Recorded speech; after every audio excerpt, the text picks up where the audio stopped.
this, and we may share this later on to be available to people should they want to hear some of this information again. We'll start with our founder, Donna Tucker. Thank you, Rico.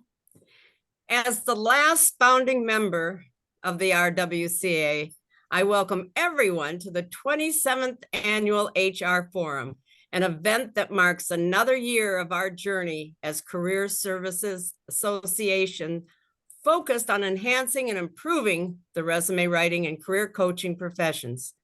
Through professional development such as this, we continue our legacy of excellence. I hope you will learn today and enjoy. Thank you so much. I really appreciate that. We would not be here were it not for Donna, and she does so much for us, and we appreciate you to the hilt. I'm Rico Burton, and I am honored to serve as president of this illustrious organization, and looking forward to what's to come. We do a lot of resume writing, of course, and we've expanded some things to include the career coaching end of things too. So that's a real prevalent part of things in terms of workforce development and the like. So there's a lot for us to see and do. Take a look at the program that was sent to you guys, and hopefully you'll learn a little bit about us. You'll get some information from our treasurer, and you'll see her in the program too. Just as a reminder, if you all would keep yourselves muted while people are presenting, please put your questions in the chat, and we are going to get a hold of those. Our first speaker, I think we're going to hold them until the end, and then we'll be moving forward. Okay. Okay. We have our facilitator today, our vice president, who is Amanda Miller. Hello, Amanda. Thank you. Hello. I wanted to welcome all of you, of course, and add just a little bit. The best way to watch this presentation will be to view it in speaker mode as opposed to gallery. So up in your top right-hand corner where it says view, click speaker, and you will see just the person. You'll see the other people up at the top, but you'll see primarily the person who is presenting. And if that person is sharing a document with us, you'll see that as well. So that's a good way for you to interact with us. So welcome to the 27th Annual HR Forum presented by the Resume Writers and Coaches Association. This year, our theme is Leverage AI in 2024, Support Your Business and Clients. And we've asked 3 diverse and very exciting presenters to be with us today. The first is Gail, who is already on the call. Gail Starr is a heart-centered, AI-powered online entrepreneur. She loves combining the latest AI tech with a genuine human approach. While others may try to use AI to replace themselves, Gail believes in integrating you right back into AI, streamlining your processes, and creating authentic content, turning AI into the best 24/7, 365 assistant you could ever ask for. And I believe that Gail gets the award for coming to us from the farthest location. It is 8 o'clock in the evening there, and I'll let her explain where she is. Welcome, Gail. Thanks very much, Amanda, and thank you everybody for having me. So I am coming to you all the way from South Africa, and I always giggle a little bit when I introduce myself because I'm actually a swimming teacher turned online implementer turned online creator. And so what that basically means is I came from doing everything outside and nothing online to when we all got shut down during COVID, pivoting and started on a journey where in South Africa, the online world just almost doesn't exist. And people still look at me and kind of say to me, what are you doing? Like they don't understand any of it. So it's been a busy 4 years, but I definitely found my passion in teaching people all about AI. So when I was chatting to Rico earlier, just about what I was going to present today, she asked me to do, first of all, just a little bit of basics. So a little bit of ChatGPT foundations. And then I thought what I would do is we would actually go into ChatGPT so I can show you a little bit about what I'm talking about. So you can see some practical use cases. And then from there, I've got a nifty little tool that I am going to show you that you may or may not be able to use inside of your business. I think I said to Rwca and to Laurie, resume writing is not a thing in South Africa. So I actually had to go into ChatGPT to research all of you to see how I could best present this information to show you. And I hope that I have, that the presentation is going to be full of value for you, and you're going to get to understand a little bit more about chat. So I'm just going to share my screen because I have a few slides to start off with. Let me just grab my, of course, where's it gone? Sorry, let me just find it. I thought I was all ready, but clearly I closed something. So let me just grab it quickly.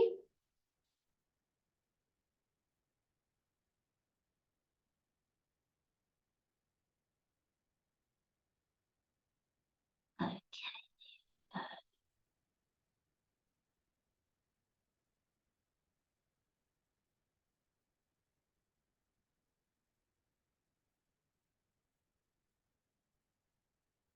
Sorry, just trying to move everything around so that I can still use my chat GPT. And now we get to share. Where's my Zoom gone now? Okay, now we get to share my screen. And hopefully, there we go. Okay, I'm just going to move myself out of the way. Okay, so can everybody see my screen? Yes, Rwca. Okay, perfect. All right, so an introduction to ChatGPT. So the first thing Rwca asked me was, what does GPT stand for? And it was actually one of the first things that I also wondered. So GPT stands for Generative Pre-trained Transformer. And that sounds a little bit complicated, but it's really not. So generative basically refers to the model's ability to generate an output from an input that we give. Pre-trained is just that huge data set that ChatGPT was initially trained on and then has been trained subsequently. So you might hear people saying, oh, ChatGPT was trained up until September of 2021. Then the next update was November of 2022. And it's just really the set of data that ChatGPT has been trained on. And then Transformer is just the computer program that it runs on, that it allows ChatGPT to give us the outputs that we look for. So what is ChatGPT and how does it work? So it's a type of language model. I'm not sure if you've heard of LLMs. They call them large language models. And it's basically just the language model in that it gives you a human-like output. So it gives you a language output. It's a powerful AI tool capable of generating human-like text based on the input it receives. So this is where AI has suddenly gained momentum, because up until LLMs came out, they weren't capable of generating this human-like text. So this is what has really exploded and what people are seeing as such useful applications in their businesses. So the input, you input. So I'm sure you've all heard of prompts. So everybody says it's all about the prompts. Buy my prompt package. These prompts are going to change your business. So a prompt is really just the input that you give ChatGPT. Then ChatGPT reads it and understands the prompt using its vast knowledge. And in fact, it is a little bit more complicated than that. I don't even really understand it. It uses numbers, it uses Python code, and it goes and it changes all the text into numbers. And then from the numbers, it reads everything. And then from the numbers, it gives the response back as a language. So the Python side of it is a little complicated, but just to know that Chat reads our inputs and it understands the prompt. And then it generates a response. And then it gives us an output, which is what we see coming down on the screen. So it will give us an output to the task that we've asked it to perform. So that's basically how it works. We give it some information, or we ask it a question, it takes it, reads it, understands it, gives us a response at the end of it. And you know what they say? Your output is directly proportional to the input. So if you put a really bad prompt in, you're going to get a really bad output. If you put a good prompt in, you're going to get a good output. All right, so let's move on to prompt engineering, because the experts have made it sound so complicated. What is prompt engineering? And really, it is just the way you speak to ChatGPT. So prompts can be made up of any of these, all of these, some of these, and you basically just decide based on the task that you want. So an expert persona, I'm sure you've heard people saying when you prompt, you must say, act as a marketing expert or act as an expert copywriter. So my thing is that I often don't use this expert persona because the output that I want from ChatGPT is Gail Starr's output. It's not, I'm not an expert copywriter. I'm not a marketer. Well, I am a marketer, but you know what I mean. So I often don't use the expert persona because I want ChatGPT to sound like me. As Amanda was introducing me, she said, my whole take on AI is that we don't need to take ourselves out of it. We need to put ourselves in it. Our brains, our skills, our expertise. And so I often don't use this expert persona in my prompts. The verb, so we're going to ask it to generate, create, analyze, summarize, list. So it's really just the task we want it to do. The output and length, so that is our 10 of something, a list or something like that. The task and objective is what we want ChatGPT to do for us. Data and resources, Chat is very good with data and any other information. We can now add images, we can add links if you have the paid ChatGPT. And then our brand voice, so we want to make sure it sounds like us. We want to target our ideal client and we want to give it as much context as we can. So let's just, I just want to carry on here. Okay, so what does a prompt look like? So act as a YouTube expert. So that's our persona. The verb, create a video script explaining how Kajabi works. For those who don't know what Kajabi is, it's an online all-in-one platform. That is how I got into the online world. So Kajabi. The output and length, the script of no more than X words should start with a hook and end with a call to action. So that's just giving a bit of information. Task and objective. So I want people to sign up for Kajabi using my affiliate link. So remember, we always want to have a goal for our prompt. So this would be to sign up for Kajabi using my affiliate. The context I want to give ChatGPT. So this is actually a private paid for YouTube channel, which will actually make ChatGPT give me a different output because it would be a warm audience to me than, say, for instance, if it was just my general open to the public channel. Then I would ask it to use my brand voice and I would tell it all about my ideal client. So we could look at something slightly different here. So we could say, act as a copywriting expert, create a 5-point bullet list on my ideal client's pain points. The bullet list so I said 5 in that early one, a bullet list of 5. And here we could also ask it, ChatGPT can create tables for us. So we could ask it to put it into a table. Here, the objective is I want to get deep into my ideal client's pain points so that I can do some research and create a lead magnet that solves their pain point. context. So I can be something along the lines of, I'm busy writing a sales page, or maybe I'm busy brainstorming lead magnet ideas, and I really need to get into my ideal client's head so that I can know what the next step is for them. And then again, brand voice and ideal client. So that's really all a prompt is. It's telling ChatGPT what you need from it, how long it must be. And a lot of these are optional. So like you don't have to put in the length of the output. You could just leave it up to chat and then see what comes out. And then from there, you can edit and tweak it. But things like your task and objective, very important.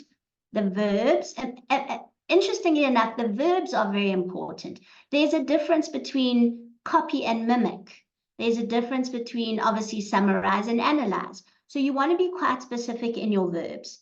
And then context is everything. Just think of it as information. Context, as much context as you can give ChatGPT is going to give you like really great outputs.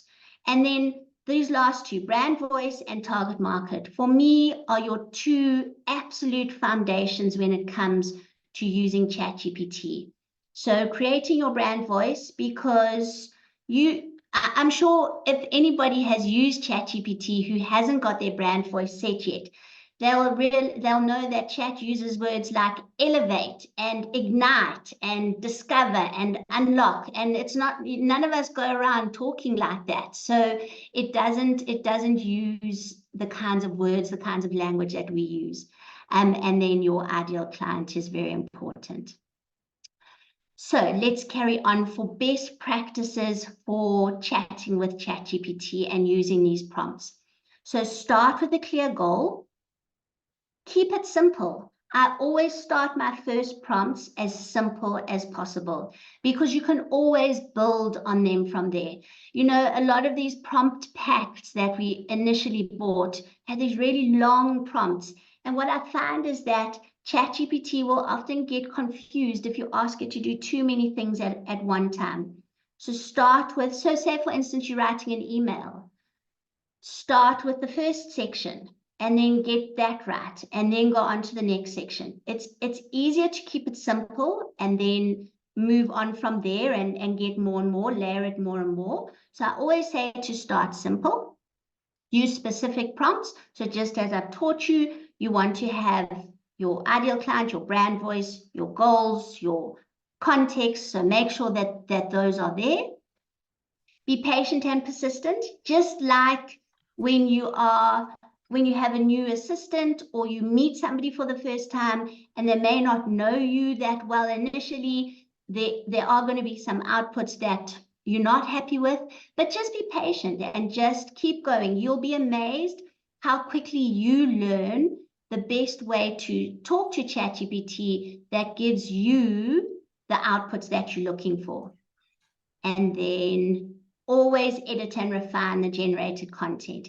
Even though I am a big proponent for using what comes out of your own head,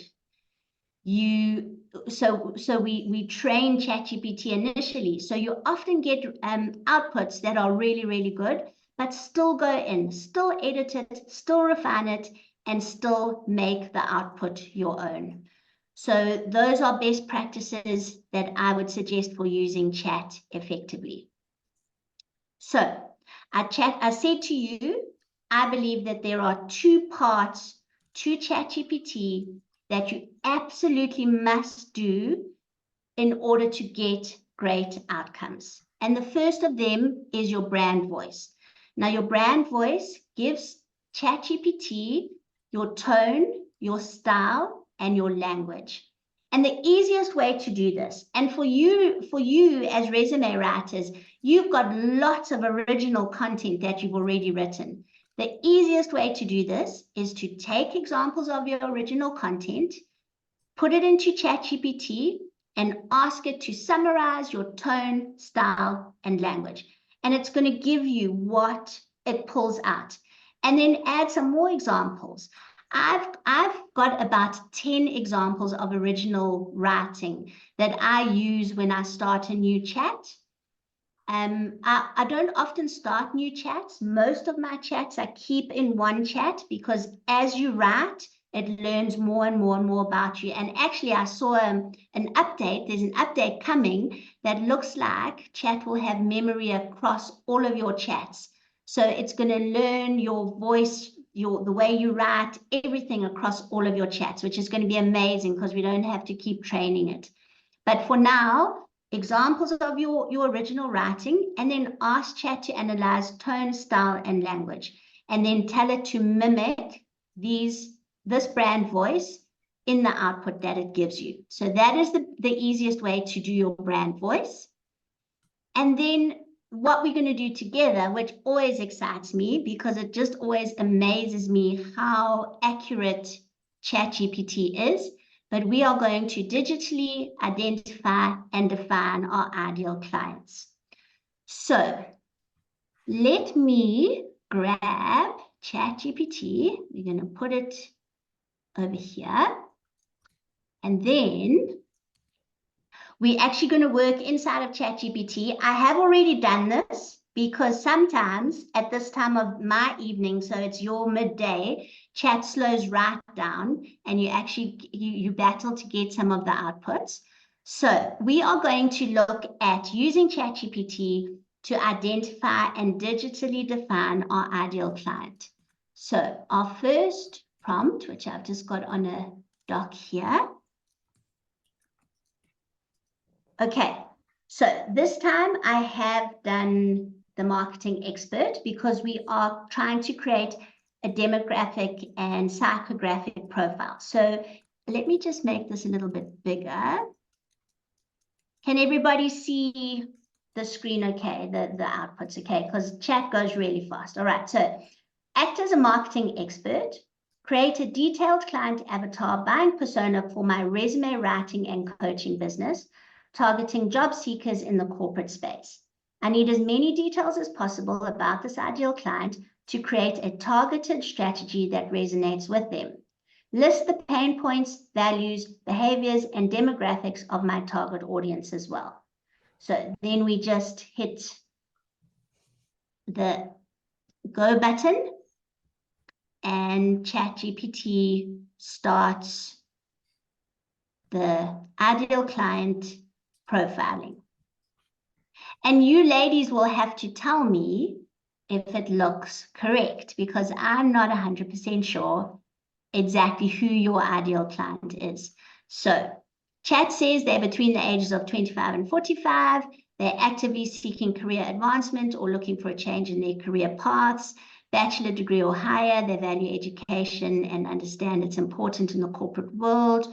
That he's put down an income, a location, and then employment status, currently employed, looking for advancements or a career change, or recently unemployed due to layoffs or seeking better opportunities.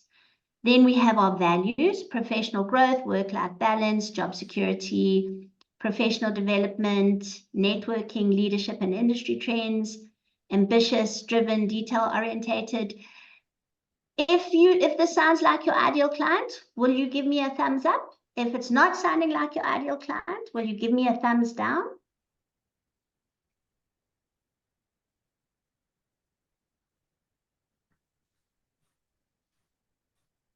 So. Amanda says so. Okay, so pain points: difficulty articulating skills, lack of confidence, career transition challenges, time constraints, staying up to date. And so we go on. So if when you do this first profile, it's incorrect. So like, for instance, when I do it for my ideal client, chat always gives me the age group of like 35 to 45. And actually, in my experience, my ideal client is more sort of 40 to 60. So then I just go in and I say, this is a good start, but actually my ideal client is generally 40 to 60 and generally female. So then chat will just redo it. So you can tweak, that's the beauty of ChatGPT. You can tweak things if they're not quite right the first time. and then you can start to get more information. So you can see at the end of this profile, chat gives us some strategies for engagement. So we've got content marketing, so provide value through blog posts, videos, and social media content, testimonials and case studies, highlight success stories of past clients, personalized services, offer customized resume writing, which you guys all do, and coaching packages, workshops and webinars, host events that provide actionable advice, etc., etc. Okay, so that is where I would start. It's just a base to get going with. So then what I thought would be a good thing to do is to segment it further. So I said, please segment this ideal client profile into the different buyer personas. So it's just nice to see within your ideal client, if there are any buyer personas that you resonate with or that is your exact niche. So we've got the ambitious climber, the career switcher, the updater, and the high achiever.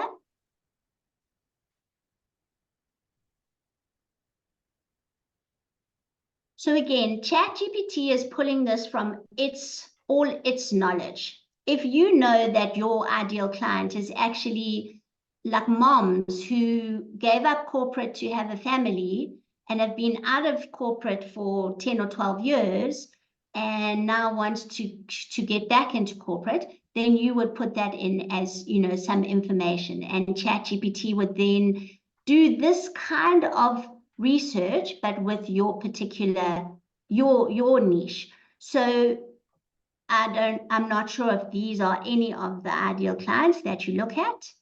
So then from there, what I said was, I would like to look at number 4. So this was from our,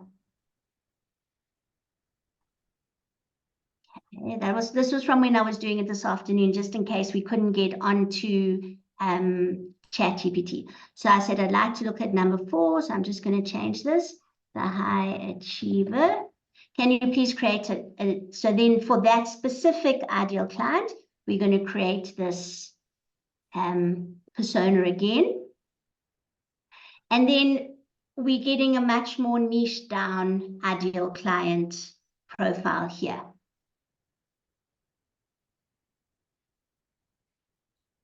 And then once you are happy with your ideal client persona, then from there, you can start doing brainstorming with ChatGPT on anything that you are thinking about. So the next one that I did was asking for lead magnet ideas. I'm not sure how many of you, Rico said that you are coaches as well. So I'm not sure how many of you have websites where you offer lead magnets so that you can get their email addresses, so you're bringing in leads. You know, you could then go from, if you've got your ideal client profile, you could then use it to create social media content that resonates. You can pull out pain points, you can pull out buying behaviors, you can pull out their values, and you can create social media based on that. Then if you are looking at a new offer, say you're deciding whether to offer coaching packages or group coaching, you can then take this ideal client and you can brainstorm with ChatGPT about the next best steps for your ideal client. Would a group program be better? Would a one-to-one be better? So once you've got this information, then really the world is your oyster. So what I said was, could you please suggest 10 lead magnet ideas? That would be the first step to them solving some of their main pain points. And so ChatGPT will give us 10 lead magnet ideas. So here we go, executive resume template. So offer a set of customizable high impact templates, personal brand book guiding, leadership skills assessment, industry leadership interviews. So compile a series of interviews with industry leaders discussing career paths, networking strategy workbook, exclusive webinar series. So this is just, there's like limitless ideas that ChatGPT can come up with. So often I'll ask it for, say, 20 ideas, and then I'll ask it for 20 more because I just want to see how many ideas it can come up with. And it literally can just come up with just amazing ideas. So I know a lot of your people are on LinkedIn, so there's a lot of helping them to get their profiles up. So a customizable LinkedIn profile makeover kit. So basically then what you can do is, if you love, say you love number 10, then what you can do is you can say, I really love number 10. Can you please expand on this further? And then you can start the process then of creating a lead magnet. So there we go. It'll basically, and you can brainstorm backwards and forwards. And then what I normally have is I always have a Google Doc open, and then any ideas that I see that I really, really like, I transfer them across to the Google Doc. And then that's my working document. And then as I go through with whatever it is that I'm creating, I just transfer it to my Google Doc.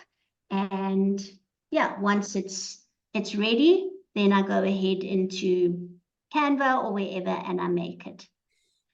So this was just a very short demonstration on the power of using ChatGPT. I haven't gone into any kind of content creation yet, which is something that works really, really well. I know that for a lot of people, they feel like using ChatGPT might be cheating. As I said to you, my whole thing is I take the ideas out of my head, and sometimes I can't get them out of my head. I've got so many ideas, and I brainstorm with ChatGPT to get those ideas out and in a logical order. But you won't believe how many things ChatGPT can do. I've created an email signature code and used it for my email. ChatGPT is amazing at creating code. I have taken ingredients in my fridge, taken a photo of them, given it to ChatGPT and asked it what I can cook for dinner with it. There's just so many things. Today I had a maths problem. So I asked Chat if it could please sort out my maths problem, and it did it in like 2 seconds. I've used it to create Excel spreadsheets and Google spreadsheets when I don't know the correct formulas. So you don't have to, if you feel like you don't want to use it for writing or content creation, the possibilities are just absolutely endless. So what I wanted to show you is a quick tool, which I'm going to pop into I'm going to pop the URL into the chat. And if you click on it, I'm going to just pull it up in front of us as well. So this tool, I think, is really going to make a huge difference to people because it can be fully customized to each person who wants to use it. So what we just did on ChatGPT, we've got these tools where you just need to answer some simple questions and you get the same kinds of outputs. Now, I was thinking about it for resume writers. I'm not sure if you ever have clients who can't afford your services and would like a DIY, a do-it-yourself service, where they get some of your expertise, but not all of your expertise. So these forms are something that you could use. So can you imagine, I've just done it with the ideal client, but can you imagine like having a form where they could create their resume letter, but they can't afford to do it with you one-on-one, but they could DIY it. And it's got the power of ChatGPT behind it. So let me just show you what I'm talking about. So I'm going to use Laurie because I know Laurie. Okay. And then what does your business do? So we said, so what we're going to do is I help moms who, or let's say females, who are wanting to return to corporate. My spelling is not very good after having their family. Okay, and then, so we'll say corporate. And then who is your target audience again? Moms who have been out of the workforce for 10 to 12 years and now looking to return.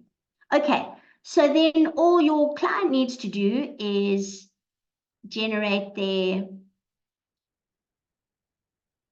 ideal client. They do, come on. Sorry, my computer's just frozen a moment here.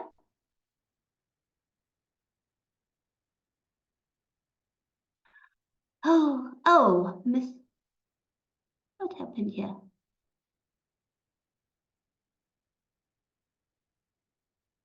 Of course, I did it, and now it won't work. Okay, so basically what happens is it generates an output for you here, and it basically does exactly what ChatGPT did for you. So it would now generate us our ideal client, but you could imagine using it for LinkedIn profiles or for LinkedIn posts or for anything that you could really think about that would help your ideal clients. And you can use this as a lead generator because one of the questions you can ask people for their email addresses. And so these forms and the things that AI can do are there just to make our lives easier and easier. And I can't show you it now because I don't know why it says the prompt is not there. But now your people who are perhaps looking for your services, can get something, an interactive, personalized output from your form.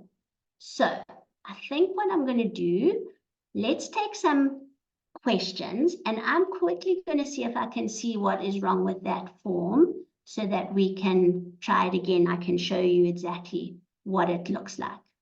Gail, just so that Wonderful. you know, Lori said that she was trying to do the same thing on that form and was getting the same error. So it could be Okay, something good. within the actual software. Yeah, let me just go and have a look quickly because I've pulled the form up here now. Does anybody have any other questions just while I'm having a look at that Yep, form? Krista has a question. She Yes. wants to know, how much do we need to be worried about uploading confidential client information if we're trying to establish a brand voice? Okay, so Krista, I would make sure if I'm uploading any original writing that has any reference to a particular client, take the client's name out of it. So that's what I would do. So you can upload, the writing or the job descriptions or whatever, but just take out any reference to their name or obviously any identification, what is it called, social security numbers or anything like that. Just make sure you take that out. But the actual writing will be absolutely fine. Perfect. Thank you for that. The other question from Donna, do you think that ChatGPT is the best AI language model? There are plenty, Grok, Hyperwrite, Gemini. I just saw a Super Bowl ad for another one. Or might it depend on the topic, like science, social media posts, resume writing? Any thoughts on that? So I think there are definitely some LLMs that work better for some things than other things. So ChatGPT, they always tell you to kind of niche down and specialize. So I decided to work with ChatGPT just because I feel like it was the first, it's the most well-known, it's the easiest because it's got the free account. So that's why I concentrate the majority on ChatGPT. But things like Claude and the updates coming out about Gemini now, actually are saying that it gives even better responses than ChatGPT, but I haven't played around with it yet. So I think often as well, it's a personal experience, you know, it's a personal preference as to whether you prefer one or the other. I use ChatGPT just because I've learned on it and I kind of know how to prompt it now. And yeah, I think that's really the answer. If you find something that you prefer, then use it. But I think there are definitely ones that work better for some things than others. Wonderful. And reminder, if you have any questions, please drop them in the chat. Those are the only ones we have currently, but I have a Gail's here couple. as a resource. Okay, go for it. Thank you, ma'am. I wanted to ask about the editing style. You said that you could change your tone and style and language. Will GPT save that for future times so that you don't have to, you know, re-enter the areas that you want it changed? How does that work? Okay, so if you start a new chat in ChatGPT at the moment, you have to start training it from scratch. That's why I said to you, that's why I said I have one thread that's been going for ages, all for my email writing. And then I have one thread all for my social media. And then so if I have threads, if I have content that I'm creating all the time, I keep it in one thread so that I've only had to train it once, and it learns my style. It learns your style as you go. Another tip that I can give you is, as you're using it, tell it what you don't like, and then tell it what you do like. If you've created, like I created an email this morning, and then I did it in conjunction with chat, and then when I had finished it, I loaded the whole thing up to my thread, and I said, right, this is the email that I went with, just so that it knows that this was what I liked, and this is what I wrote in the end. Every time you start a new thread, if it's not just for some research or brainstorming or something, you need to train it again. So I have a signature program. Well, it's not even a program. It's a 3-day class, 90 minutes a day, called Your Brand Genius. And in that, we create your scripts. So you create your brand voice, you create your ideal client script, you create your brand story script, and we have it as a document so that when you need to train it, you've literally just got it, copy paste, 2 minutes, and it's done. And yeah, it works really, really well. So, you know what I'm going to do? So yeah, in the same thread, you don't need to train it all the time. In a new thread, you do. But as I said, the update today, they're talking about chat remembering you across all your threads, which then will negate the necessity to train chat each time you open a new thread. Okay. I Okay. guess I'm not worried about it doing that, because that leaves some of the human aspect to it. You know, if it starts to remember everything about me, does it need me anymore? I just, you know. Oh, yes. Rico, I can tell you something for sure.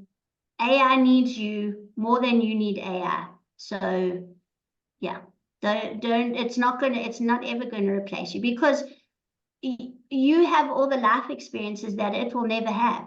You are a human, a complex human with experiences, and yes, chat can take all this information, but it hasn't had your swimming lessons, it hasn't fallen in the river, you know, it hasn't had our human experiences. So the nuances and stuff it doesn't have. It won't ever. You will be at the center of AI.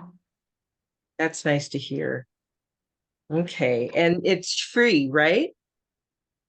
So ChatGPT has a free account, absolutely, and then it also has a paid account. And there are some differences. The paid account, you can create images, it can read the internet. So there are a couple of differences between the paid and the free account, but 90% of my clients are all on the free account, and it works really well. ChatGPT 4 is in the paid account. ChatGPT 3.5 is in the free account. Okay. Did any other questions come through? There is one more. We talked previously about the different types of chat systems, or LMMs, I believe you call them. Do you know, can we use the same prompt engineering methods with all of these different tools? Yes? Yeah, Okay. absolutely. Yeah. You know what? Just remember those. For me, I find the most important thing is to give the context to chat. If you have examples, so say for instance, you're going to be creating your LinkedIn posts or your Instagram posts, if you're doing marketing, I always try, I don't do it now, but right in the beginning, I gave it as many examples of me as I could. So yay, okay, thanks, Laurie. So the new link worked.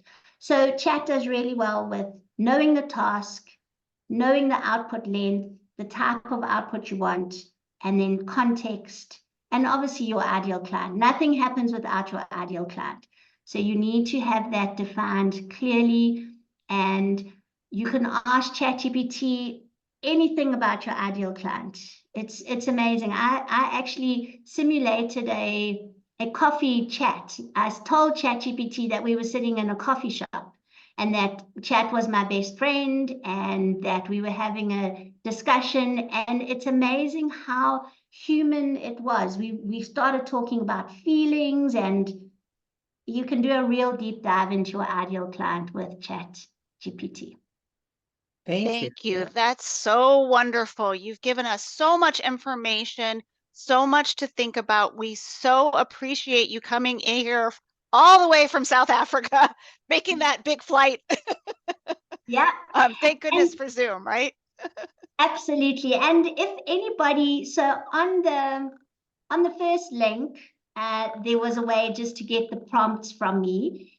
If you would like the prompts, please just let Rwca or Laurie know, and then I can just email them to you because my form is not working properly. So yeah, and if anybody is interested in the Your Brand Genius, if you guys are going to be using AI a bit more, then you can also just get in touch with me and I can send you the details. Wonderful. Thank you. Would you mind, Gail, dropping your LinkedIn link in the chat Thank so you. that we can connect with you? That would be really helpful. You'll probably I get don't have, you don't have a LinkedIn? LinkedIn. I Oh. don't have a LinkedIn. I can give you my Okay. Instagram handle. Okay, whatever you would like to share would be wonderful. Thank you so, so much. This was really great. And for those of you who maybe stepped away for a moment, remember this is recorded and it will be sent to you afterwards. So if you need any of those prompts or you need to step out for a moment, don't worry about that. You will get the full transcript afterward. So we'll let Gail do that. And then I saw Matt jump in. So we'll skip right over to Matt Walsh, who is the founder and CEO of Blue Signal Search and Resume and Career Services powered by Blue Signal. Under Matt's leadership, Blue Signal has earned awards from Forbes Inc. 5000, the Phoenix Business Journal, Better Business Bureau, and many more places for exceptional recruiting and business practices. Matt launched Resume and Career Services as a response to help more of his candidates navigate career changes. His contributions to the industry have earned him several awards, including being a two-time AZ Business Leader to Watch, a two-time Titan 100 CEO and a board member, a two-time nominee for EY's Entrepreneur of the Year, and a top staffing leader to watch in 2023. So Matt, we have one question before you get started. Would you like to wait till the end of your presentation to answer questions, or are you okay with being interrupted during your presentation? Which would you prefer? Well, thank you for that very kind intro. That was a lot. I just consider myself a recruiter and a dad, so all those things were great. But I'll do as we go is fine. I like it to be interactive, and I want to, as a thought gets up, we can go down that rabbit hole for a little bit and then come back. I did put together a quick PowerPoint. Am I okay to share my screen? Absolutely. Please go ahead. Okay. I hope I do this correctly. Thank you, Matt. It's coming up and there it is. You are ready. It works. Perfect. Okay. So yes, as Amanda did indicate, I am in headhunting, recruiting, staffing, and also we have a sister company that is for career development and help along the way for the job search. Me personally, I've been doing it 16, 17 years, and I have so many candidates that come to me and they're like, Matt, I love your passion. I love what you do. Can you just help me find a job? I know the companies pay you to find people, but can you help me? I'll pay you. I'm like, well, you don't need to pay me. I do that for free. Let's see your resume. Let's do all this.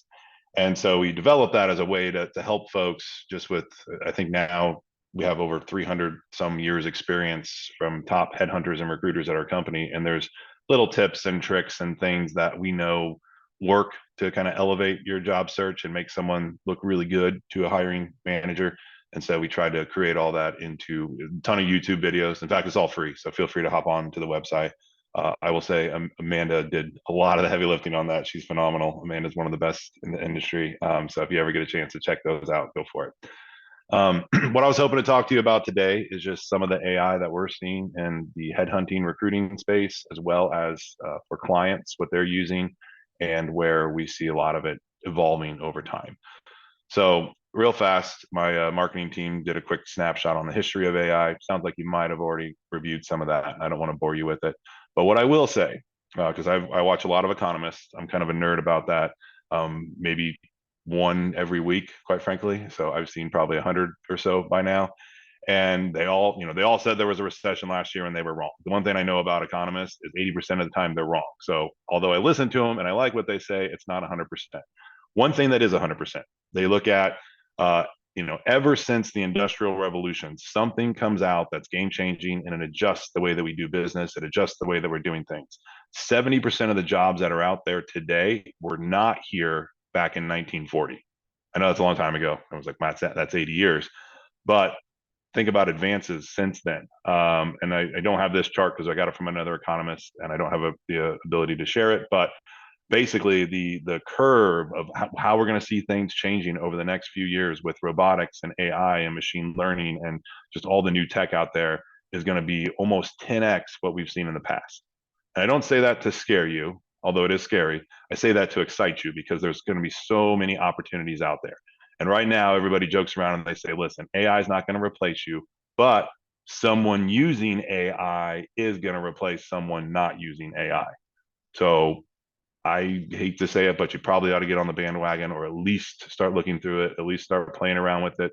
And you can use it for a lot of personal stuff. I use it with my kids. I'm making like custom bedtime stories when I put them to bed. And there's so many different things you can use it in your personal life too, but it is a game changer. So here's just kind of a quick timeline of what's gone into it. I don't need to go through all the details. A lot's changed.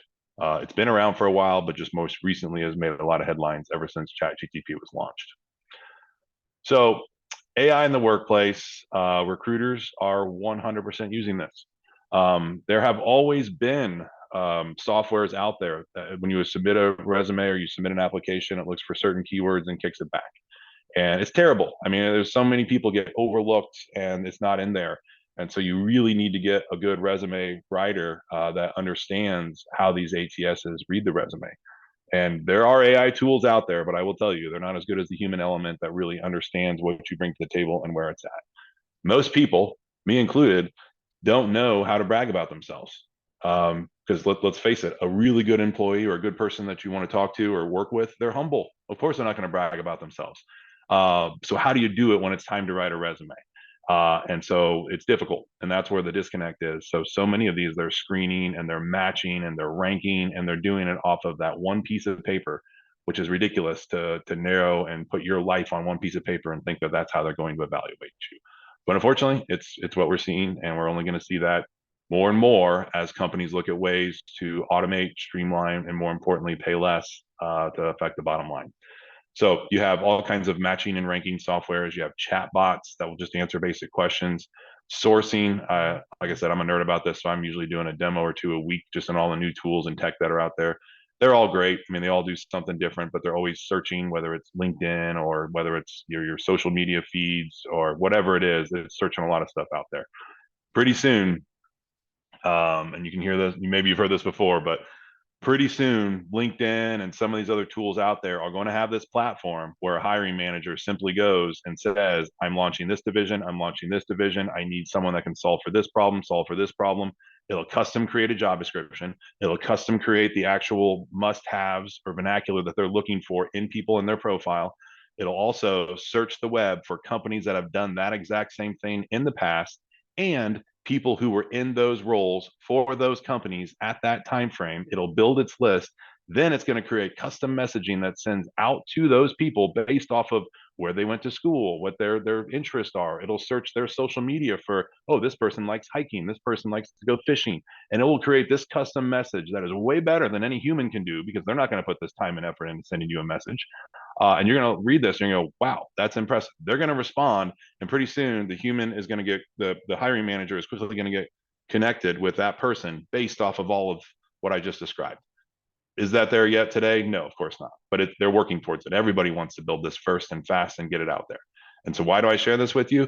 The best way to get ahead is to make sure that you have all those keywords in your LinkedIn profile and your background and anything you can do to be found. More is more. Just put as many of those things out there. Also, careful on your social media. These softwares are searching that too.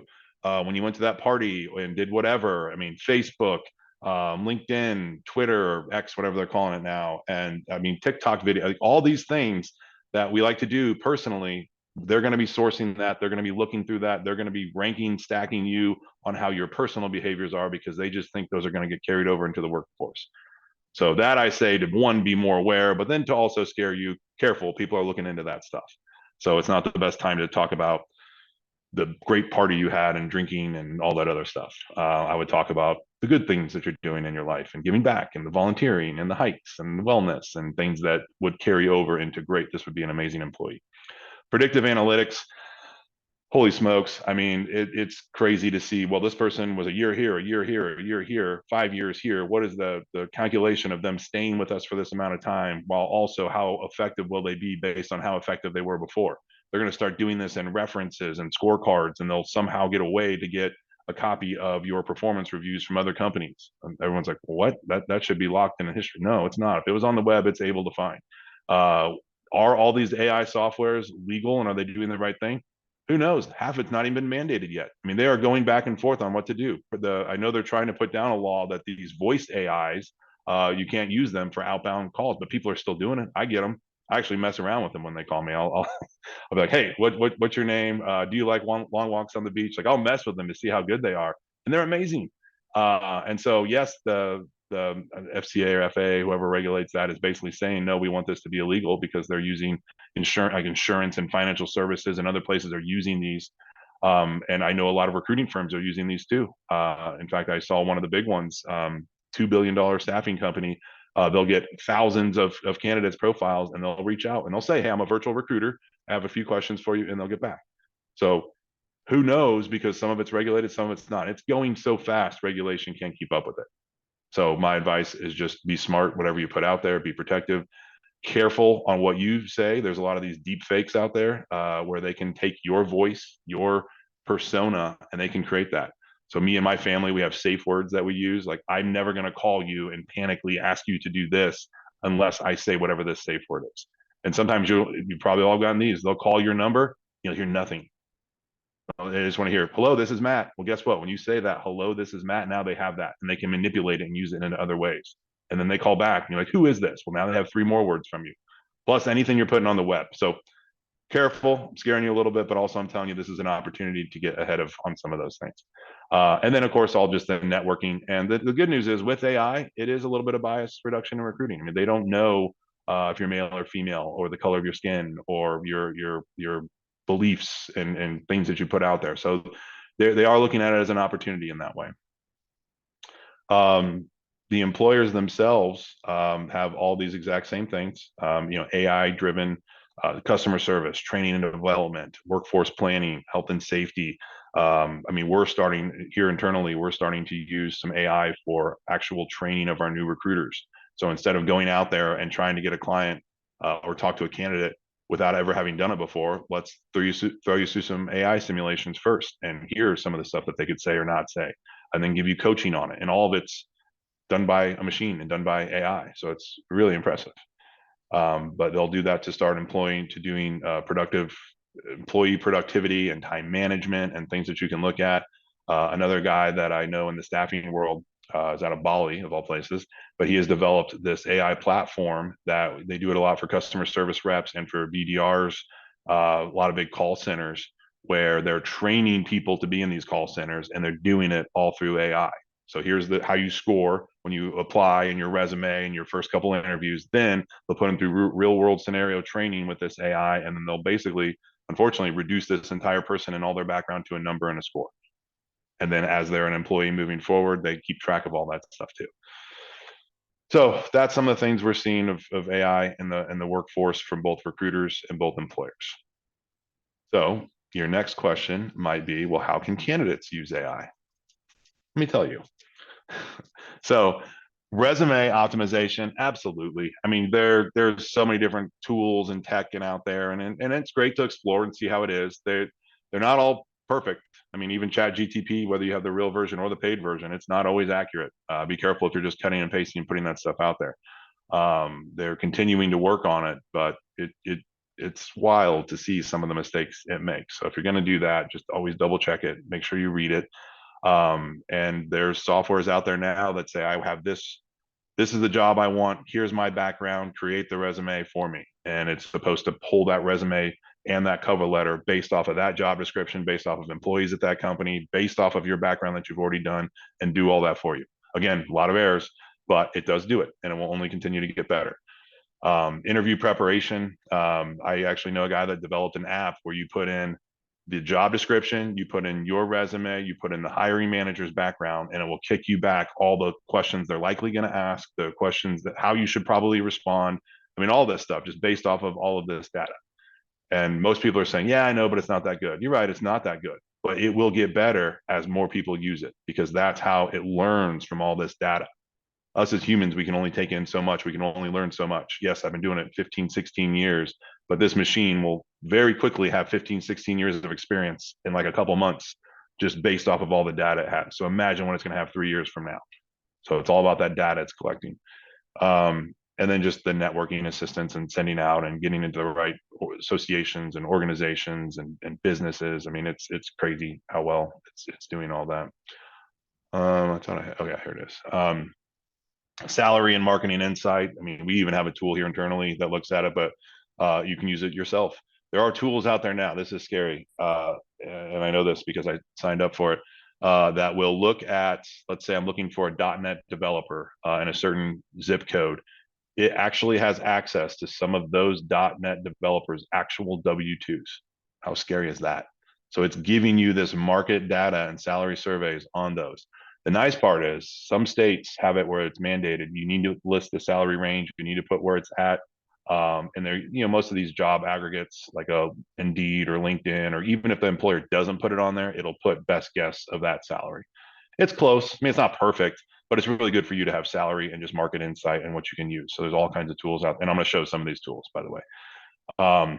Just predictions on where that job market is. Obviously, you can always look at the jobs report, the JOLT report, anything that the Bureau of Labor Statistics is putting out to see how is my industry doing, what are some of the roles I should be looking in, what are some of the industries that aren't growing. And the good news is most of your experience can really shift into certain sandboxes or adjacent industries of those that are doing well.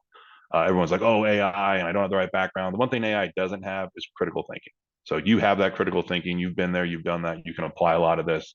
And I think it was just said in this last one, it's not the AI stuff. It's being able to give the AI what it needs to work and come back to you, and being able to continuously feed it the right stuff. Job alerts, skill matching platforms, all that. They've had that out there for a while, but now they're just kicking AI into it. So you can set up these alerts that check these certain boxes, and you can always have them coming to you. Most people, they think, well, once I get a job, then I'm good. I don't need to worry about it. I would disagree. I'd say when you have a job is probably the best time to always be thinking about other jobs. And if something else comes out there that's better, you should always consider evaluating it. And all too often we feel guilty because we're saying, well, is that fair to my employer to be going on other dates if I'm already married? And the truth is, it's hire at will, fire at will. They can let go of you at any point, and they will when their numbers are bad. And it's one of those where you always have to do what's in your best interest. And you want to make sure that you're keeping track of that. And furthermore, when you go on these job interviews, and there's a way to manipulate this, check out our YouTube videos. But when you go on your job interview and they ask you, they want to hear that you're the only candidate and that this is the only job you're considering and this is your top choice. But in all reality, you should have 4 or 5 offers. You should be interviewing everywhere. Guess what? You're not the only candidate they're interviewing. So it's kind of one-sided. So there's ways to manipulate that and say, manipulation's a poor choice of words. There's ways to finesse it and say it the right way, where yes, you might be interviewing with other ones, but they don't necessarily need to know all those details. So just certain ways that you can set up those alerts and matching things to get them going. And then of course, personal branding on social media. Now they have all these that will just launch posts for you and put stuff together. And I need a controversial post to stir up this and get likes and shares and go quote unquote viral. Great, depending on what your industry is and what you want to do. But you'll see there's a big push that whatever your digital footprint is, to get that out there is always good, so long as it's positive. And so yeah, that's how candidates can use it. And then I also put together a really cool list of resources here for you. And by the way, Rico and Amanda have these slides, so they can, and hopefully they'll share it out with you, because these are all links to every single one of these. But these are all the tools that we've seen job seekers can use. They're great. And I don't know if this was said on the front end of it or not, but a lot of these actually run on the backbone of ChatGTP. ChatGTP is one of the big ones out there, and a lot of other folks will develop apps or things that are leveraging that. So yes, the best thing to do is go to ChatGTP and use that for a lot of these things. But some of these are so simple and easy. You put in a few keywords, it automatically does it. It's just a way that the prompts are already put in place for you by another company. They might be charging you for it. They might be getting a free thing, but you don't have to worry about any of the prompt work that might be more confusing. Most of these are exactly what you see, JobScan or resume.io. I mean, big interview, probably no secret to what those ones do. But the other ones are pretty interesting, just different ways that you can help with your job search, negotiations, comparison questions, how to interview, all that stuff. Obviously, Resume and Career Services is a great resource too. Feel free to check that one out. But these are all really good AI resources for your job search. And then we also threw on there a quick download, just a ChatGTP guide for job hunting in 2024. So there's a lot of prompts. I think this was mentioned earlier, so sorry if I'm duplicating it, but there's some really good prompts on how to just use ChatGTP and put all that stuff in there. I personally have one of the ChatGTP 4 or whatever they're at now, whatever the best one is. I pay the $20 a month, and now they have like real-time things they're putting on work and search the web and build this. And my wife always jokes around with me because I'm sitting there going back and forth with ChatGTP. How about a business plan for this? And why is this? And how come we can't? I mean, and she's like, it feels like ChatGTP is your best friend. And sometimes I'll just sit there and riff with it for 30, 45 minutes and try to come up with new ideas. But it's great. It's a great tool. It's really, I mean, it takes all the information of stuff you've had before and puts it out there. There's always that ongoing debate of, well, is something that's put out there by ChatGTP as good as something that's put out there by a human? And unfortunately, you're not going to like the answer. The stuff that's ChatGTP has just taken so much information by so many humans that were all experts in that area and put this together. So the short answer is yes, it is. It's cheating. Don't get me wrong. It's definitely cheating, and probably copyright infringement and a lot of other things that I could say that'll eventually get mandated. But right now, it is amazing the stuff that it's putting out there. It needs to be manipulated. It needs to be worked on and finessed and put it in the right way. But holy smokes, it is a great way to get a lot of information. And so there's a bunch of resources on there for it, and you can use any of those any way that you want. That was really all I had prepared. So now I will toss it over to Q&A. Don't have any questions yet, but if you do have questions, please pop them into the chat so that we can ask Matt while he's here. Well, I'd like to ask Matt, as it relates to being a recruiter, has the relationship between resume writers and recruiters changed some because of ChatGPT and AI? There was a time when we would ask the recruiter, how can we help? What do we need to do for our clients to make things easier and better for you to help them get jobs? Is ChatGPT taking that out of the picture now for us? I mean, yes and no. There are certain, I mean, yes, a ChatGTP is a quick way to spit out a lot of words fast. Now, I mean, as it gets better and better and better and learns more, it will also get better. But you'll notice we're going to go through a period in time where there's this AI fatigue. Like you need the human connection, you need the human relation. And I think people are already getting fed up with it. And sometimes you just want someone to talk to. That. In fact, I got a call an hour before this. A company called me and said, Matt, for on the Blue Signal side, not the resume and career services side, and said, Matt, wow, finally a person. I got to tell you, you were last on the search page, but you were the only one that actually had a number that I could talk to a human. So I called you first. Like, oh, well, thank you. And so as you put that into the resume side of it, having that interaction, having someone that you can talk to, having someone that has the instinct to ask those questions to get you to talk about yourself, which we're not always great at doing, is great. Most of the candidates that I talk to, I'll go through an interview and I'll ask them, tell me about yourself. What are you doing today? What do you wish was different? Where do you see your career going? 3 years, 5 years, whatever. Where do you want to be and why? Now let's talk about some of your past accomplishments. Let's talk about what you've done that really made an impact. Let's talk about, if I were to ask this boss about you, what are the top 3 things they would say you were amazing at? And as you just start asking some of those questions, they'll tell you things that aren't on their resume. And so my first thing is, like, why aren't those on your resume? Like, that's amazing stuff, dude, that you did that you need to brag about. And all too often you're just like, well, I don't know. I'm not used to keeping this ongoing list of all of my accomplishments. And so I think having that human interaction and then putting it into words, it's a very rare talent. Amanda's amazing at it. I've seen some other really good resume writers who are able to do that, but you have to have someone that you can trust to put that in there. And right now, AI is not that trusting. I think just in general, folks are like, oh, I don't know. I don't want to give that sensitive data to it. And we're doing it here at Blue Signal. We actually have, we're still working on the language, but AI responsibly, I think is what we're going with, because there are recruiting firms out there that will cut and paste your resume. They'll cut and paste the job. They'll cut and paste the hiring manager, and they'll say, build me a prep sheet for this candidate. Why is that a concern? Well, that recruiter has now just put your name, your number, your address, your link, your email address into this AI that more than likely is open source, and now other people have access to it. So some people are just so terrified of it and scared of it that they only want to work with a human. So sorry, that was a very long-winded. Did I answer your question? Absolutely. Yeah. And I think that we need to be concerned. There's nothing wrong being cautious, even if you're moving forward with something. That's how you, I don't know, try to stay as safe as possible. Absolutely. There's another question in here. How often are you using AI to find candidates or match roles to people today? To find candidates every day. I mean, the fact is there's just so many resources out there. You have Zoom Info, you have LinkedIn, you have all the job boards, you have just classic Google searches. And so traditionally, we would go to every single one of those Web 2.0 applications and search and find it and build a list and then put it into our roll up and then start calling on it. And so to have one platform that does it all for you and puts it all in there and searches for it. And then now we have tools that will actually find the platform, and then it will search for the contact info, put it into your list to then call. Furthermore, now they have platforms that will actually do drip campaigns to get that person ready already. So let's say I'm looking for a resume writer, and then I happen to put this in there. It will find Amanda's info. It'll find Amanda because obviously she's on the web. She wants to be found, number one. So that'll be an easy one. She'll probably be towards the top. Then it will easily find her information, which is probably her contact information, which is probably also on the web. And if it's not, it'll get best guess of what it is and tell you how confident it is in it. Then it will start the first email. Hi, Amanda. We're looking for blah, blah, blah. Would you like to talk? And if Amanda doesn't respond, then it has the second email already prompted to go out there.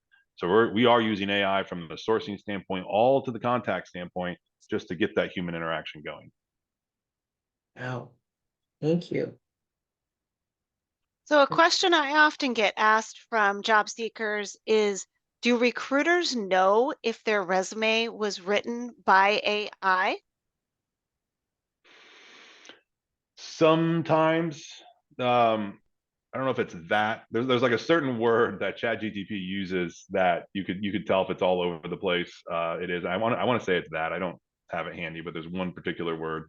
And then sometimes you'll see the typos, or you'll see the prompt in the very beginning or the very end that they forgot to cut and paste. But generally speaking, for us, anyways, we don't ever, like, once someone sends us the resume, that's the one we typically use, unless they've specifically asked, "Hey, can you give me a hand with this?" We'll use the one that they have put together. I don't internal recruiters. So again, reminder, I'm an external agency recruiter. So a company would come to me when they can't find this, or it's a very select hire that they need. An internal recruiter works for a company that's typically only filling the roles for their company. So sometimes when they're getting the applicants or getting people to reach out in that software that checks and runs it, I do think there's ways that do this. And I know my sister-in-law is actually a school teacher. I know schools are actually starting to have these platforms that they can check and see, well, did the student cheat? Did they use ChatGTP? Did they use these things? And so I do know the applications out there for resumes. I don't know how often they're using it or looking at it. In my mind, if somebody did use ChatGTP for a resume or for a cover letter, I would actually look at that as a plus. I would say, okay, they understand technology, they understand software, they did this. Yeah, maybe they should have adjusted this or this, but the fact is they did it and they're going to be up and coming with the times. This is going to sound terrible, but I had a search firm owner who's like, I'm looking to automate all the business applications and everything else that's going to be coming from this. I want someone who knows how to use this and hopefully got all through school and got done only by using ChatGTP. They're able to skirt the system and be able to do all this so complex things. Because if I can take that brain and apply it towards business process, like, wait a minute, let me get this straight. You want to hire somebody who cheated their way through school with ChatGTP because you think they're going to do better in your business? He goes, yeah, the way you actually sounded better. I was like, that sounds terrible. So yes, there are things out there that can test from it. I wouldn't be too overly concerned on, is it going to ding you or is it going to be a positive light? I think it's just too early to tell. And each company is different too. You can look at their company policies on what they want or what they don't want. Here internally, we don't care. But I was going to say the piggyback to your question is one here in the chat that asks, do recruiters care if AI wrote a resume? You're saying no? No, I mean, I do have two recruiters who are anti-AI, and they don't.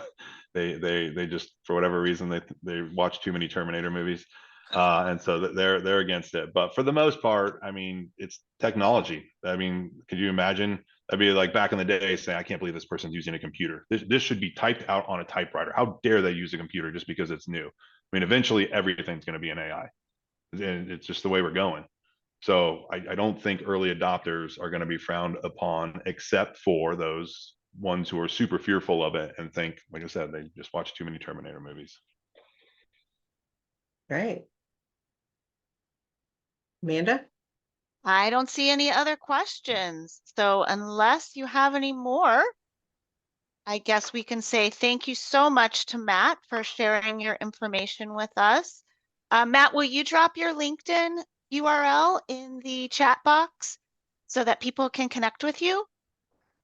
Yes, I would be And happy to do that.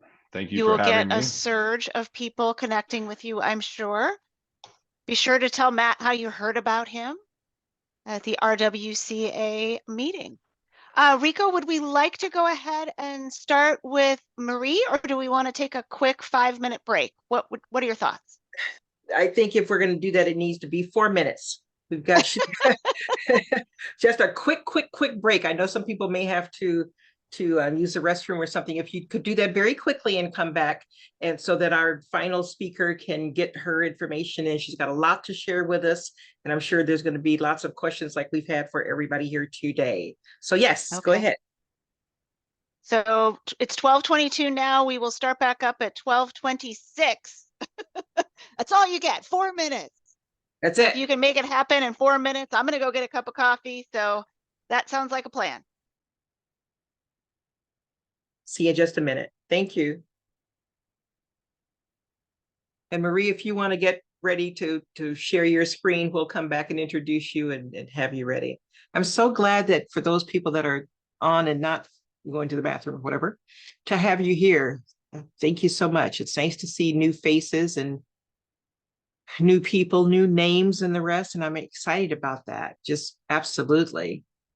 How are you, Marie? You're muted. Oh, yeah. Thanks for having me. So happy to have you here. Thank you so much for coming. So excited that you are here. And Amanda will introduce you in just a couple of minutes. If you need to get a glass of water or do anything like that, we'll be right back with you. You get ready to start your screen too if you want. Thank you so much. Hi, Lori. How are you? I was just going to say that color looks beautiful on you. I love it. It's very pretty. Thank you. Now you happen to like blue. Lori? I couldn't tell. Well, I do like blue, but I just like Marie's blue is just really pretty. It's like a electric navy. I don't know. It's just really nice. So Nice and Thanks. vibrant, yes. I Mhm. wish I was joining you in Portugal in a few months, Marie. Me too. It was so nice to see you. Yeah, I really enjoyed Yeah. last year in San Diego. Is your conference going to be in Portugal? Yes, we're in Portugal, April 10th through the 12th.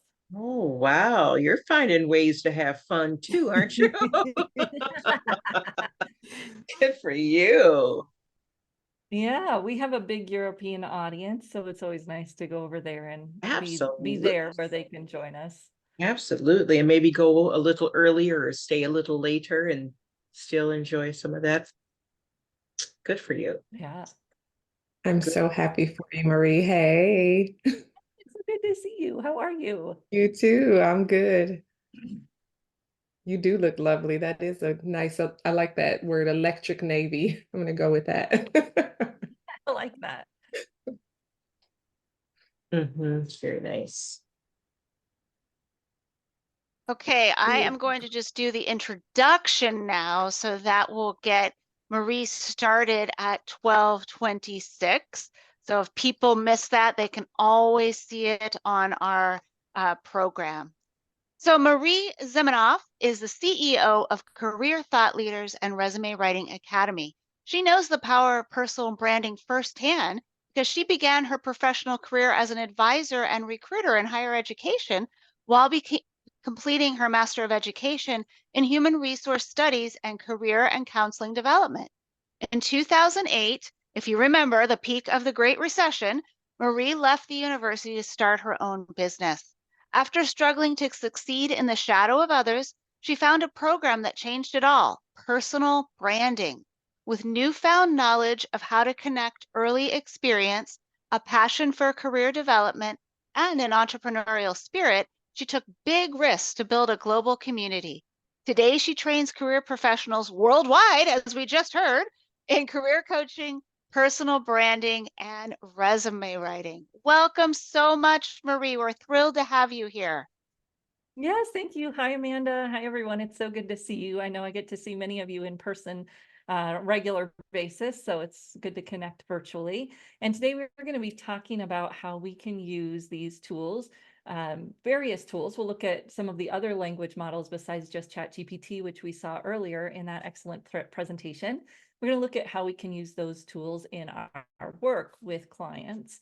And we've been having a lot of fun on this topic for a little bit more than a year. As soon as ChatGPT came out, we started diving in to see what do we need that we can use this tool so that we can improve our work. And the framework that I come at this with is a career development framework. So how do we use the tool in a way that enhances what we know about career work, which isn't just what can it do, but what ought it do to add value to the work that we do? Because our work is not just copywriting, right? It's easy to write about a product. We're writing about a human who, as Matt said earlier, may have instances of their experience that they forget to talk about. And there's so much nuance when you're talking about a person. So we're going to approach it with that framework of career development and strategic work, not just what can it do, but what do we want it to do to really add value to our work? And then how can it do some things faster so that we have more time with the person and doing the uniquely human things that it can't do? And that's what we want to do. I've had some writers say, oh, Marie, I don't want to use it. And then they watch a few demos and they're like, oh, now I get it. And so I'm hoping that today, if you've been a little hesitant, you too will say, oh, now I get it, and have a few ways that you can help it can help you speed up your work. So put together this little overview, and I'm not going to always do the presentation view because that just slows things down. But these 5 ways that we can use AI in our work, and this goes across careers, work as coach, as resume writer, all of those roles that we might fit into. So we can use it as a research assistant, and we'll look at a few prompt examples in each of these areas. And I also want to reference back to Matt's presentation and other tools, not just generative text tools, but other tools can help our clients with this research. I've demoed some of them. Honestly, I don't know that there's any tool out there better than some of the generative tools we'll look at that make it worth the headache of learning something new or having that Chrome plugin or whatever. We can use it as a data analyst. So it is very good at, if you put resume information in or you put in a job description, if you know what you're looking for out of that, it will tell you, and it can speed up some of those processes as we talk to clients. This is actually a great way to use it before you even talk to a prospect. Get them to send you job descriptions, plug in some of those job descriptions before you have that prospect meeting. And now you have some really powerful questions that you can ask them where they will see right away that you know what you're talking about and what you're looking for. We could do that human, right? This just makes it faster. The advisor piece, it's not my favorite use of it because most of us have expert advice based on our background. And when you ask ChatGPT for advice, you get advice that isn't really pulled from the most quality conversations. So one of the things I'll say now, but I'll probably repeat it, is ChatGPT, and in and of itself, it pulls from the web, but the language model was trained heavily on Reddit and Twitter threads. So you can think of, you're getting junk information in there a lot. It's one of the reasons I don't recommend using the persona per the earlier conversation about the different ways we can prompt. I don't recommend using the persona act like a resume writer because I've actually found that you get worse output when you do that. Because think about what people on Reddit or Twitter think a resume writer does and the content that they think is a good resume. You get more successfullys, all of those fluffy words. You actually get more of them when you ask some of these language models to act like a resume writer. So going through the process where you create your own brand voice could be good, but then we want to think about when we write, we actually want to write in our client's voice. So we have to be a little bit careful about overusing even our own voice in our work. Can use it as a product manager. The demo that was the first presentation was awesome at this.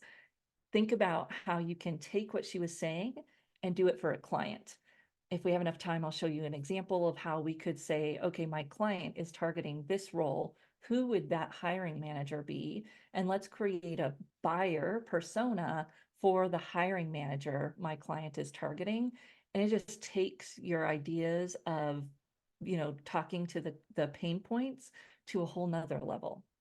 And then of course, your junior writer. So this is one thing that people don't understand. AI has been involved in the writing process for years, starting with systems like Jasper, but even before that, there's a system called Pseudo-Write that again existed way before ChatGPT, where writers were using AI as a junior writer. Or, it's going to do the research, it might formulate the outline for you.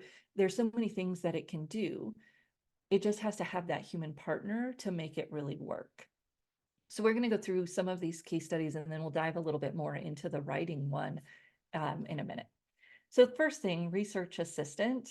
If you're doing job search work, I like to use Perplexity. So Perplexity AI is a free tool that connects directly to the internet and does the AI work. Now, it's not as verbose as ChatGPT. So if you're trying to get a good writing sample, you won't want to use this. But if you're trying to do research, this is a really powerful tool because not only does it give you the answers, it also gives you the sources that you can click through and verify pretty easily as you go. So what companies are hiring software developers right now? And it gives me a list of those companies. And then I can ask it, what websites might I look at where these types of companies are hiring? And so it gives me some sites, and this is basic, right? This is the advice giving a little bit where I may be able to get that better somewhere else. But I can dive in and I can ask some of these research questions. What about smaller companies? And I know I'm violating some of the prompt rules, but honestly, it's called generative text because it's meant for you to just have a conversation with it. So there are times where we're going to have a lot of context, we're going to have a lot of depth to our prompt. And then there are times where I'm just having a conversation and I'm asking the questions that my client would ask or that I as a coach would ask. because we already know the career development process. We don't have to over engineer it. We just have to get in here to these systems and see what parts of this process it will be able to assist us with. So it gave me some ideas of some smaller companies. Angels List is a platform for startups. So maybe some things I hadn't thought of before. And I've done some research with this, oh, that's the same one. What are the trends in the job market for actuaries? So one of our members in our community was saying, I'm working with someone who wants to be an actuary, but they're not sure if that's a good choice for them. You can get this off the labor market site, but this will pull it for you. So you can see it's pulling from BLS, it's pulling from some of those great resources, and it's just putting it all together for you. What types of companies are most likely to hire for that role? It gives me companies that my clients can target. What would a hiring manager for an actuary in a consulting company be most concerned about? So this gets into that product manager kind of role, where I'm really trying to think about what will that hiring manager be worried about. I'll grab this prompt and put it in the chat for you. Many of these others are pretty contextual, but that one's a good one. So grab it and put it in there. And it tells me, hiring managers in this role would be concerned about this. They're looking for candidates with that. And then what about my military background would appeal to that hiring manager? So somebody obviously transitioning out of the military, looking to become an actuary, and what could they translate?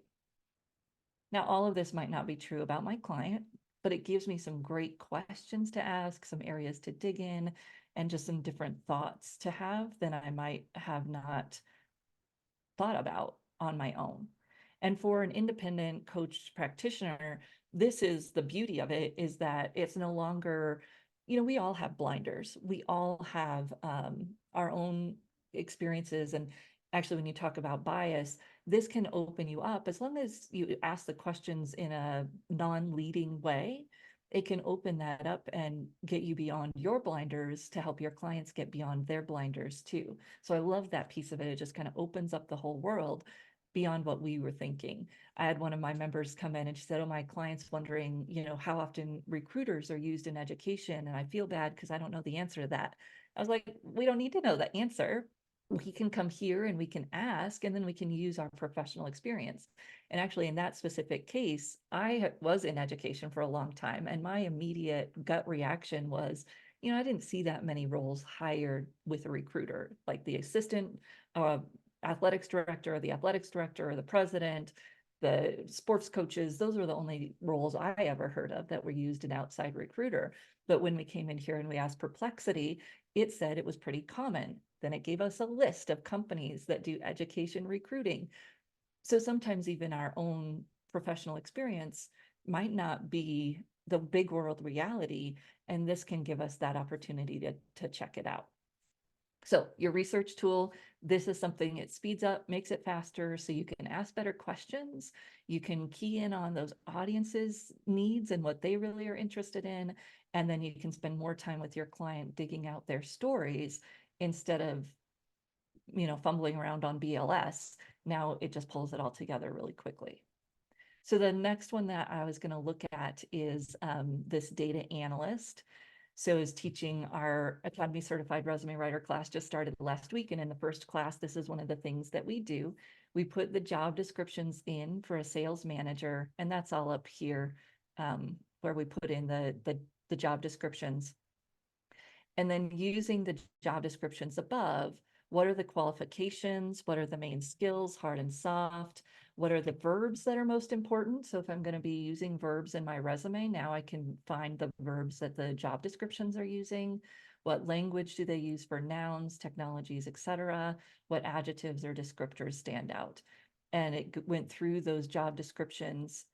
My prompt could have been a little bit better so that it wouldn't do each job description separately, but it went through those two job descriptions that I had and listed out the 3 to 5 main qualifications, then the hard skills and soft skills, then the verbs that I might want to use, then the language, technologies, etc., adjectives and descriptors, So if I am going to use adjectives, maybe these are some of the ones I'd consider. I tend to really pull back on the adjectives because that's one of the things that we can do to differentiate our writing from ChatGPT is to tighten it up, make it clean, make it specific, get rid of all the fluff, and it will be really obvious that your document is credible, credible, not AI generated, which not all AI generated is not credible, but ChatGPT can only write fiction. All of these, they can only write fiction. And so that's what I tell people. You can't write a resume that's fiction.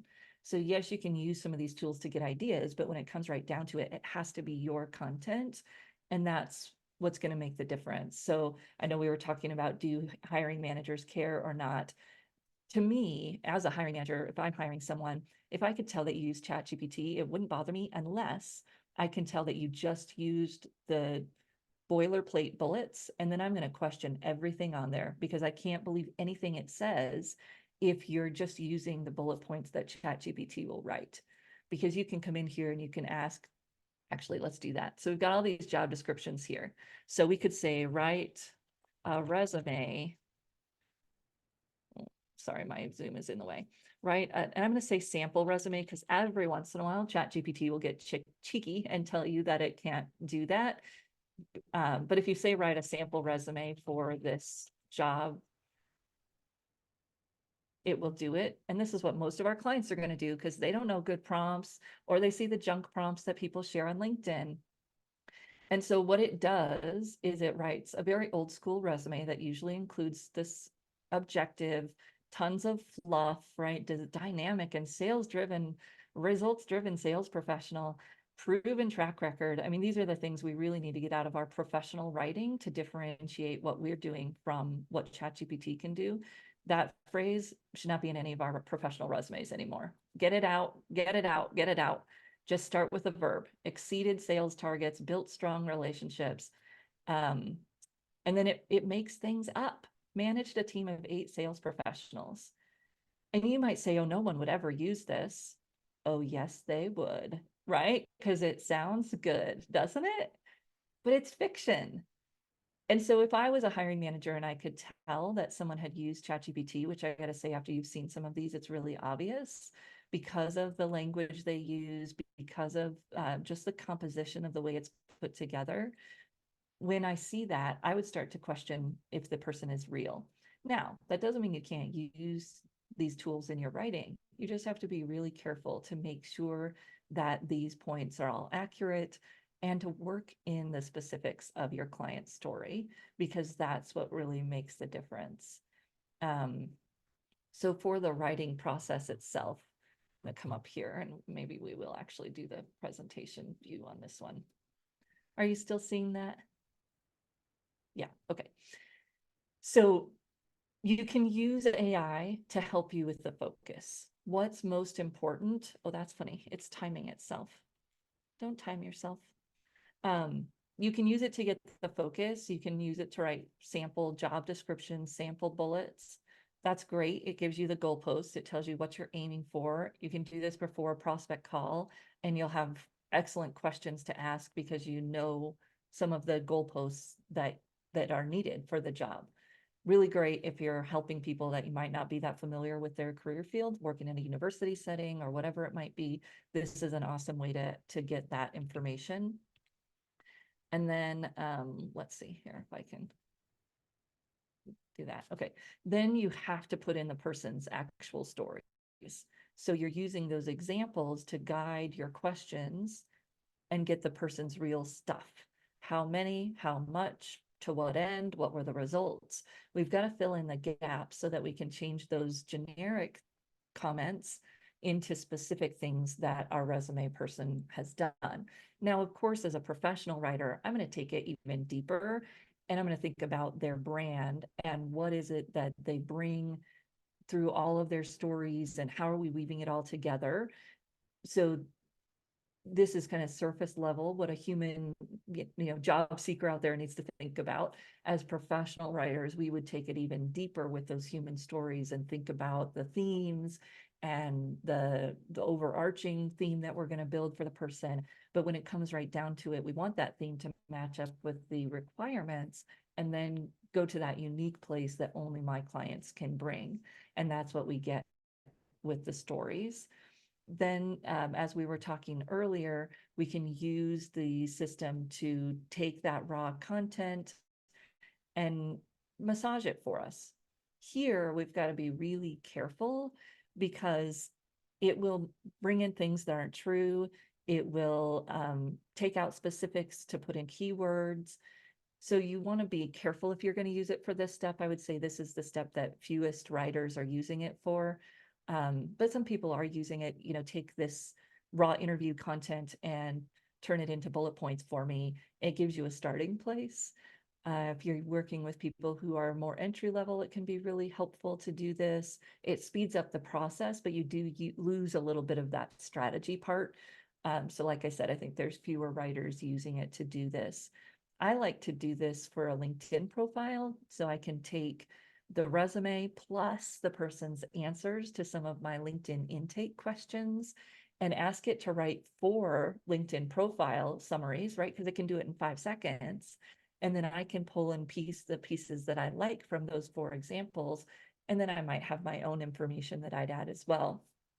But it does create better when you give it inputs, not just the resume, but also the human answers to people's stories. So I use it in that way a little bit as well when I'm doing those documents. Then the editing of the stories, you've got to make sure you've got the right information, all of that. It will make mistakes. It will make assumptions that aren't true. So you just want to watch out for that. And then here's one of the things I see a lot online, especially on LinkedIn, is, use AI to target your resume. Put in your resume and say, target to this job description. Please don't do that. What it does is it takes all of the specifics out of the resume that you took that time to write, and it puts in the keywords from the job description because that's what you're asking it to do. But it's not true. It doesn't make sense sometimes. It isn't, it isn't personalized anymore. It takes out the specifics. So you want to be careful with this. I like to say, compare this resume and the job description, tell me where the gaps are. But then we have to go back to our client, have you done this? Have you done that? And fill that content back in as a human. If we try to get AI to do it, from what I've seen anyways right now, obviously it might get better, but right now it just takes out your accomplishments, puts in the keywords because that's what it thinks targeting is, and you end up with a document that's actually worse on the other end.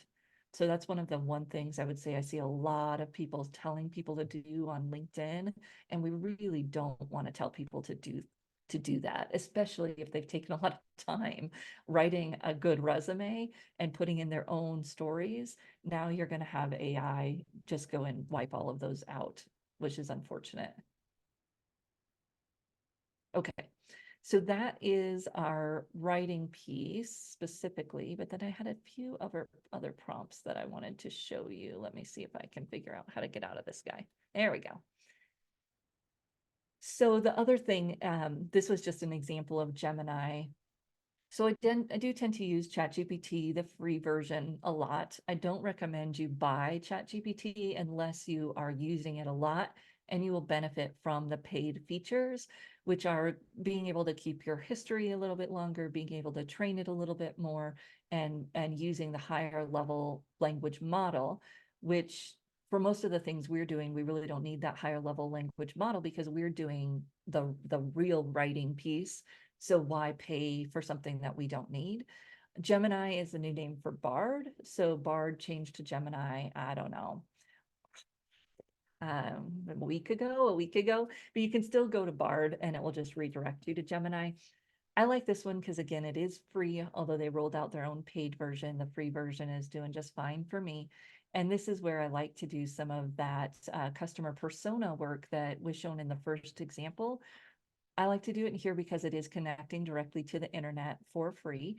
and it has about the same writing capabilities as the ChatGPT does, in some recent reports, even better. So share a list of companies that I could work for in Cincinnati, and it shared a list of companies. Then I said, what's the financial outlook for Crane based on the company's most recent filings? So it can go into that live data, live internet data. I'll just make that a little bit bigger to make it easier. And it will give me the financial outlook. This helps me kind of start to train my chat to think about the company, to think about what's going on in the company. You can see that it also talks about some of their goals, the focus on cost savings, et cetera. What new products and services do they share in the filings? I don't really know that. Someone had told me that, so I thought, oh, I'll ask. And it said it doesn't really share those, but based on some of the other press releases and SEC filings, here are some things that they're working on, aerospace components, blah, blah, blah. So we get all this information about the company, and then we can do stuff with that. So create a SWOT for Crane. So strengths, weaknesses, opportunities, threats, right? And it does that. So now I've got all of this building into my model here. And then I can get into what would an operations leader in Crane be most worried about? What are they trying to achieve? And you could get as specific as your client can get, right? Get that specific title and put that in there. And it tells me what that person is worried about. And then what interview questions might be asked for an operations leader job. So now instead of just putting in the job description, which would be good, now I've got all that history about what Crane is really worried about and all of that. I could add the job description in as well, but this is giving me a much richer picture than just a input-output kind of conversation. So I got great interview questions. Based on the SWOT and other information above, what questions should I ask during this interview? So again, now instead of just what should I ask in an operations, now I'm thinking, okay, Crane specifically, what are they dealing with? What's going on there? What questions should I ask?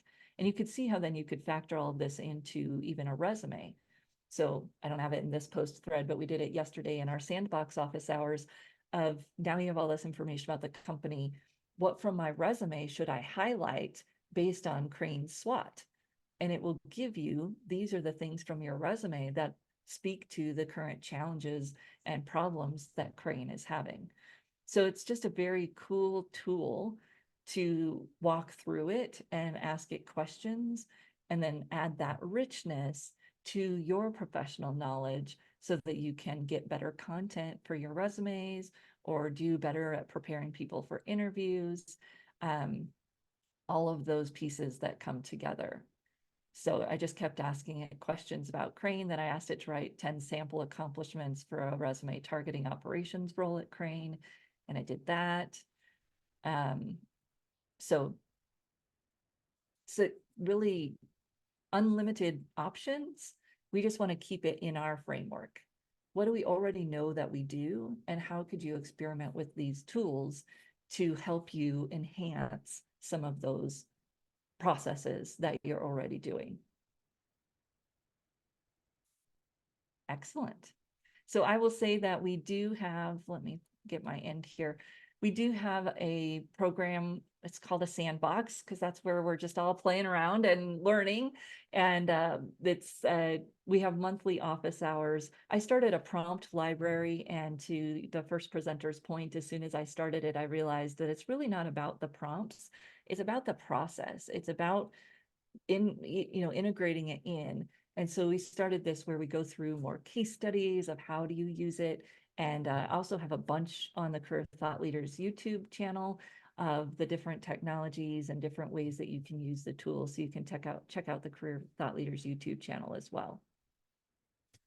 What questions do people have?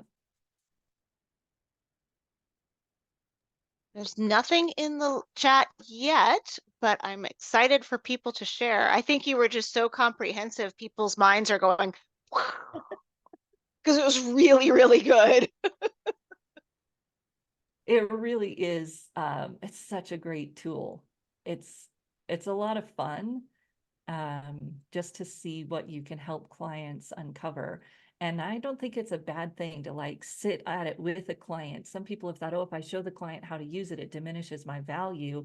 Oh, no, no. Like, you know, me showing you this does not diminish my value, right? So I would not be so worried about that, that it's fine to do a screen share, walk them through how they could do a hiring manager persona, because then they can do it again by themselves, but they're still going to need help putting the pieces together, writing their stories, all of those areas that we bring. AI is not going to replace those anytime soon because of the nuance of being able to ask people a question that elicits response, but then shift and ask a different question. You know, AI can only do this much right now, and it might be able to do more perceptive questions soon, but it's not there yet. So we offer a lot of value. So there's a question from Brenda. How do you stay so current on all these tools and updates? Is there a platform that we could subscribe to be as knowledgeable as you are? Well, I think Matt was saying, you know, that he attends all these sessions every month for economics. I attend a bunch of sessions from marketing, and what I've seen, the advances in this area really are in marketing and product management. So I've been attending some of those sessions and thinking, how can we change this for resume writers? I would say if you want the process piece of it kind of done for you, follow the YouTube channel Career Thought Leaders, our LinkedIn page. If you want that kind of interactive opportunity, that's what the sandbox is all about, so that you can come in and ask questions and get responses. So that the sandbox might be a good place if you're looking for the distilled information. Otherwise, I would say pay attention to what people are talking about in the marketing realm, and just be constantly asking yourself, what does that mean for me and my situation, and how can I adjust it? I stole all of my product manager type of prompts from my husband because he was using it to create customer personas for his work. And I was like, oh man, we could do that for us, of course, as we saw earlier, but also for our clients. And it's just opened up this huge new world of things to think about. That's awesome.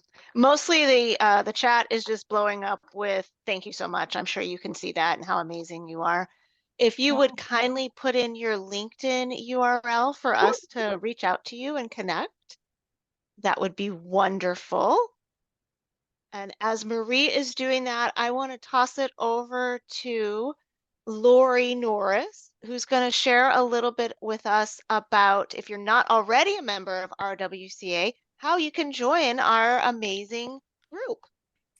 Thank you, Amanda. So many of you may know that RWCA started as an Arizona-only resume writer and career coach association.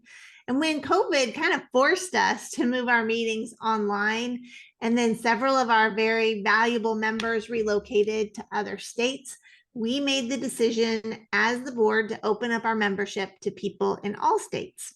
You are likely a member of one or more national organizations, as we even have the president of one of those organizations among our members. And we have no intention of getting to that level of size or complexity at RWCA. What we strive to be is a small group of like-minded business professionals who have a group of colleagues who we can turn to when we need the perfect phrase in a resume, or to ask a question about navigating a difficult client situation, or just to share the great news of a new resource that we just discovered.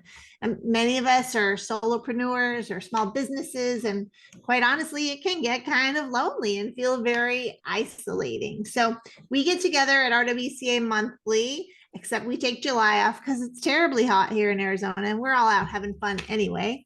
We get together monthly to learn, to share, to engage with our peers, and we would love for you to consider joining our organization.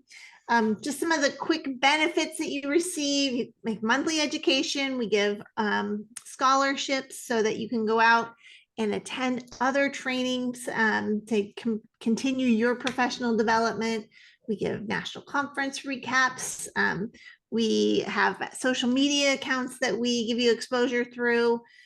We have this wonderful HR forum that has been another great year. It's our 27th year of this. We get together for a holiday party, and we just have great camaraderie. Just in January, we all sat around and kind of shared our goals for the year and talked about where we're struggling and what our hopes are. So because you attended our event today, we would like to make you a special offer that will be good until the end of February. If you join RWCA this month, we will waive the first year fees to join our organization. So instead of that $130 rate that first time members usually pay, we were going to offer you to join at the renewal rate of $95, which is what we existing members pay to renew. So you can reach out to me directly, and I'll put my email and my LinkedIn URL in the chat, or you can go to our website and I will put that info there as well. So we would love to have you join us, and hope that you enjoyed today's event. Thank you so much to everyone here on the board that helped put that together, but most especially Rico, who really worked her booty off to get this together. And just wanted to say thank you for coming. Wonderful, wonderful, wonderful, wonderful.